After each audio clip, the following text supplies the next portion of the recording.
Amin, sumasalangit ka sa karilang pangalan mo, amin ang kariyan mo, amin. Bago kayo umuhay, ayusin niyo ang inyong mga hanay at itago ang mga cellphone na walang kinalaman sa ating klase. Magandang umaga, class. Magandang Kumusta naman kayo sa araw na ito? Okay naman ako. Bago natin himay-himayin ang ating talakayan ay meron muna akong kasunduan na inihanda. Basahin ito ng sabay-sabay. Kasunduan. Ian, lagi magdaan ng Kapag sa sagot, ang pakipag-usap ay iwasan. Upang ay ayusin, respeto ang ipairal kapag may guro na nagsasalita sa harap. Ang mga bagay na walang kinalaman sa ating klase, respeto ang Maliwanag ba ang ating kasunduan, class? Yes, Maaasahan ko ba na hanggang sa katapusan ng ating klase ay ating magampanan ang mga kasunduan? yes, ma'am. Mabuti naman kung ganun. Ngayon ay papangkatin ko kayo ng tatlong pangkat. Sa halin na ito ni Julie Grace ay unang pangkat, kay Regan yun, pangalawang pangkat, kay Isas, pangatlong pangkat. Ngayon, ang gagawin natin ay, ang tawag dito ay decoding game. Pamilyar niyo ba ito? Yes. Na kung saan ay ang mga numero ay may katapat na letra. So, unang pangkat, ganito, puntas.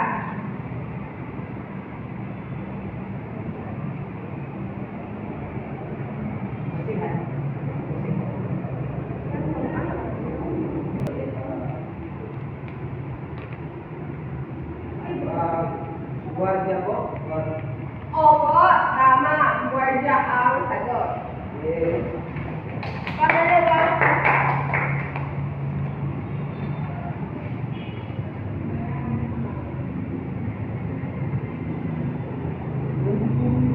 Chop. David.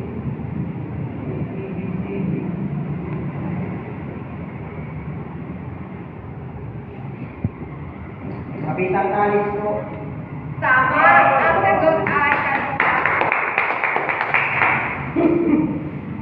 Pangatlong pangkat, tignan. Ay, ang sagot mo ay huli. Tama. Palakpakan niyo mga sarili. Sa mga nabuo ninyong mga litra, ano kaya ang maging koneksyon natin sa ating paksang tatalakayin? Okay, kita? Siguro po ang mga nabuong letra po namin. Mga karakter po siguro ito sa ating natalakay ngayon. Maaari? Sino pa? Maaaring ito ay may kinalaman sa politikan. Maaari.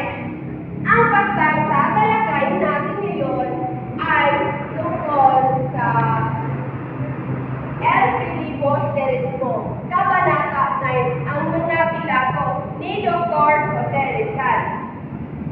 Pero bago natin himayin ang ating paksang tatalakayin, ay basahin muna natin ang ating layunin. Pakibasa na sabay-sabay. Layunin, pagkatapos ng aralin ng mga mag-aaral ay inaasahang nakapagbibigay ng naging kaulugan sa mahirap na salita sa paksa. Nakakagawa ng buod batay sa paksang pinakalakay at makapagpapahagi ng sulugin tungkol sa paksa. Bago natin formal simulan ang ating tatalakayin, ay meron muna tayo paghahawa ng sagawan. Basahin ang panuto. Paano ito? Tukuyin mula sa alagay ang kasing kahulugan ng mga mahirap na salitang nasa alagay. Pagkatapos ay gamitin sa sariling pangusap ang mga salitang nasa alagay. Patay. Go! Isang tao sa ko. Tawag. Sino ang sumagot sa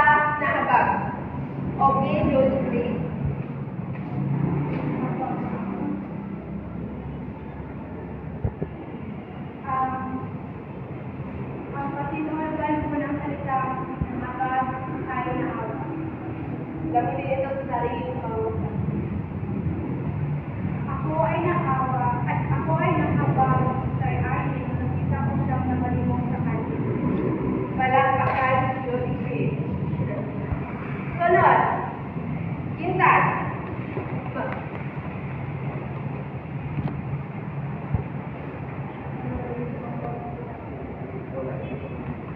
Tama. Ang sagot ay mabait. Gamitin ito sa sariling pangungusap. Ako po ay nagpapasalamat sa mga mabubulit kong mga kaklase. Sa sunod na Exam. salita. C. Tama.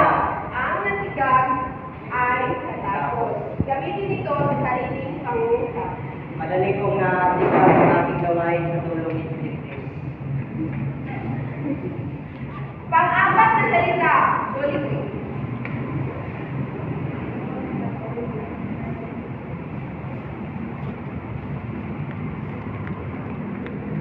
Ang kasinahulugan na nagbugas ng kamay ay nagmamaliit.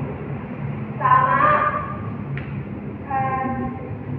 Ang aking kaibigan si Magdan ay palagi nagbugas ng kamay. Okay. Maraming salamat, Julie Chris. At ang panghuli,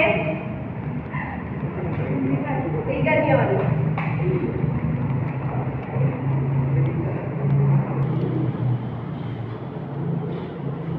Kaya ang salitang bundok ay ang kasinahulugan nito ay kaibigan. Tama. Gamitin ito sa sariling pangungusap. Ano mo isang bundok ang aming lugar makikita? Okay, maraming salamat. Ang inyong mga sagot ay tama lahat.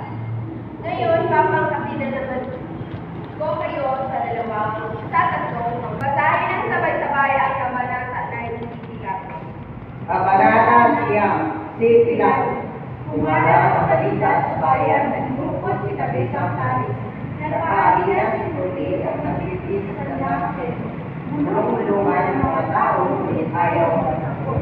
Ang pamalaan para sa sarili na ginagawa ay makita ka rin sa tao. Sinabi ito ang mga tulisan, pinandapat at birugo. Sinabi ni Patrick Clemente na namamahalan sa simbahan, na tama lang daw ang nangyari kay Taris dahil sa masamang tao ito. Salamat na lang ay hinayaan daw ng Diyos na tubutin ng mga tulisan ang mga nagbatang ito. Sabi ng amo ni Puti. Kilala ba ninyo ang babaeng yan? Nanakiyan mo kung kasalanan ito mo ng tulisan. Kung tila ang tumawa, hindi ko na sana tutulungan. Pero for Diyos, for Santo, invento rin pala ang Sa kalang malita. Isang katalo kung marinig mo sa kulisan. sabi ni Panakin siya sa mga kaibigan. Pagkabigas ng Diyos ni Salve Maria, itinutulong sa Iskong Trito. Ang Santa Maria naman ang isa ay hindi nito sa pitadorin. Hindi niya sa Orado ang Primos, at ang bigkas sa Mintibos ay para magsuman sa ibon. Ano ba ang kumalat na balita sa bayan?